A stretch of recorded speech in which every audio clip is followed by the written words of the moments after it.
वचन, सत्य वचन, जीवन वचन, हर घर में ईश वचन, हर घर में ईश वचन।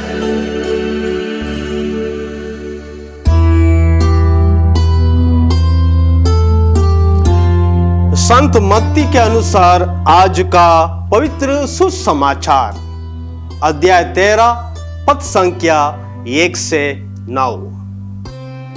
ईसा किसी दिन घर से निकलकर समुद्र के किनारे जा बैठे।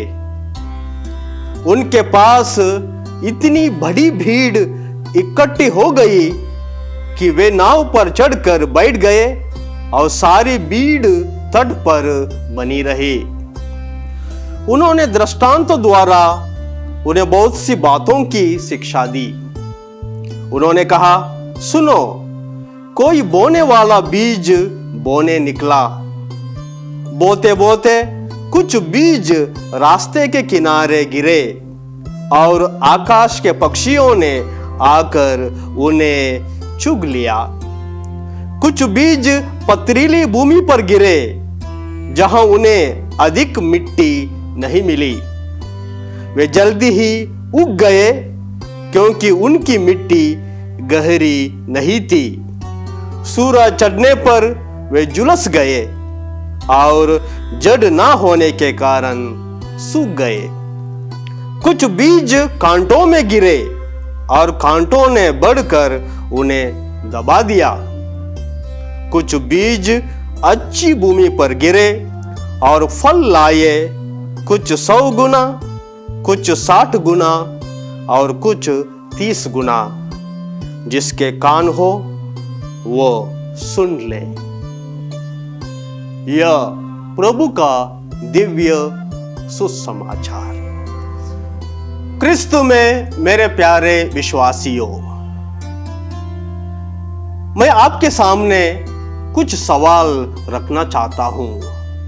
पहला सवाल, एक पेड़ कितनी ऊंचाई तक ऊपर बढ़ सकता है? दूसरा सवाल, एक पेड़ का जड़ कितनी गहराई तक नीचे जा सकता है? तीसरा सवाल, एक पेड़ का शाखाएं कितने दूर तक फैल सकता है? चौथा सवाल, एक पेड़ कितने फल दे सकता है? मैंने 4 सवाल पूछा, लेकिन 4 सवालों का जवाब एक ही है, वो है जितने हो सके। ज्यादा से ज्यादा सर्वश्रेष्ठ और सर्वोत्तम फल देने में एक पेड़ कार्यरत रहता है। इसको कहते हैं मैक्सिमम कंट्रीब्यूशन। केवल मानव जीवी के अलावा हर जीवी अपने आप में ज्यादा से ज्यादा देने के लिए कोशिश करते हैं, लेकिन मानव जीवी क्यों नहीं ज्यादा से ज्यादा नहीं दे पाता है? इसका कारण 3 है। पहला कारण, जीवन में स्पष्ट लक्ष्य की कमी, lack of clear goal in life. दूसरा कारण, जिम्मेदारी की कमी, लैक ऑफ रेस्पॉन्सिबिलिटी।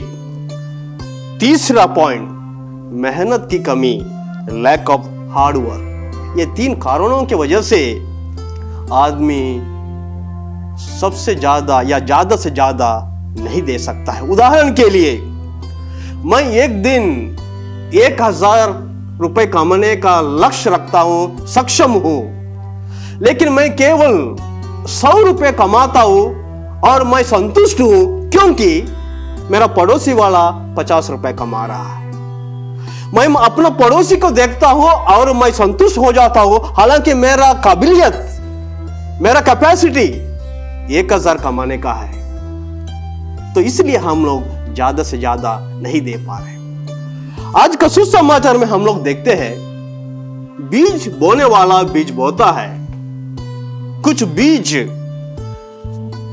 पथरीली जमीन में गिरता है, कुछ बीज रास्ता के किनारे गिरता है, कुछ बीज कांटीली जमीन पर गिरता है और कुछ बीज अच्छी जमीन पर गिरता है। सबसे पहले बीज बोने वाला कौन है? बीज बोने वाला है ईश्वर। ये बीज क्या है? बीज है ईश्वर का वचन। और जमीन क्या है? जमीन हम जैसे लोग जो वचन को सुनने वाले। आज का सुसमाचार में हम लोग देखते हैं 4 प्रकार की जमीन।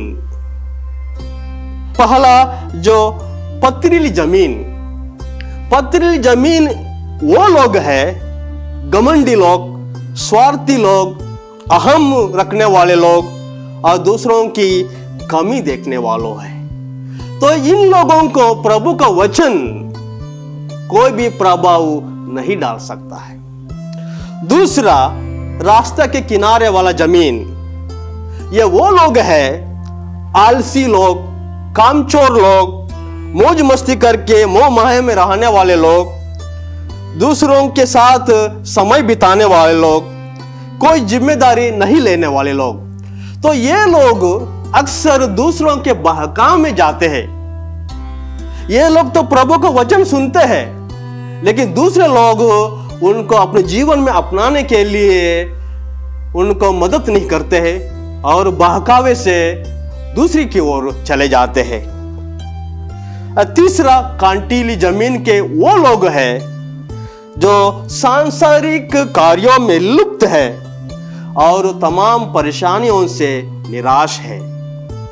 ये लोग प्रभु का वचन सुनते हैं लेकिन अपने जीवन में नहीं अपनाते हैं, क्योंकि ये लोग सांसारिक कार्य में जुड़े रहते हैं। और आखिरी जो जमीन है, जो अच्छी भूमि जमीन, वो है अच्छे धार्मिक लोग, सरल, विनीत, विनम्र लोग, दयावान लोग, कर्तव्यनिष्ठ लोग, मेहनती लोग, ईमानदार लोग, हम जिम्मेदारी पालने वाले लोग। ये लोग प्रभु का वचन को सुनते हैं, प्रभु का वचन को अपने जीवन में अपनाते हैं और अपने जीवन में सुधार लाते हैं। तो मेरे प्यारे भाइयों और बहनों, हमारे सामने 2 चुनौतियां हैं।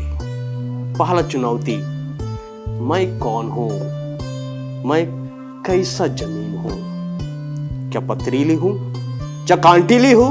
क्या रास्ते के किनारे वाला हूं? या मैं एक अच्छी भूमि हूं जो अच्छा फसल देने वाला? और दूसरा, क्या मैं फसल देने के लिए तैयार हूं?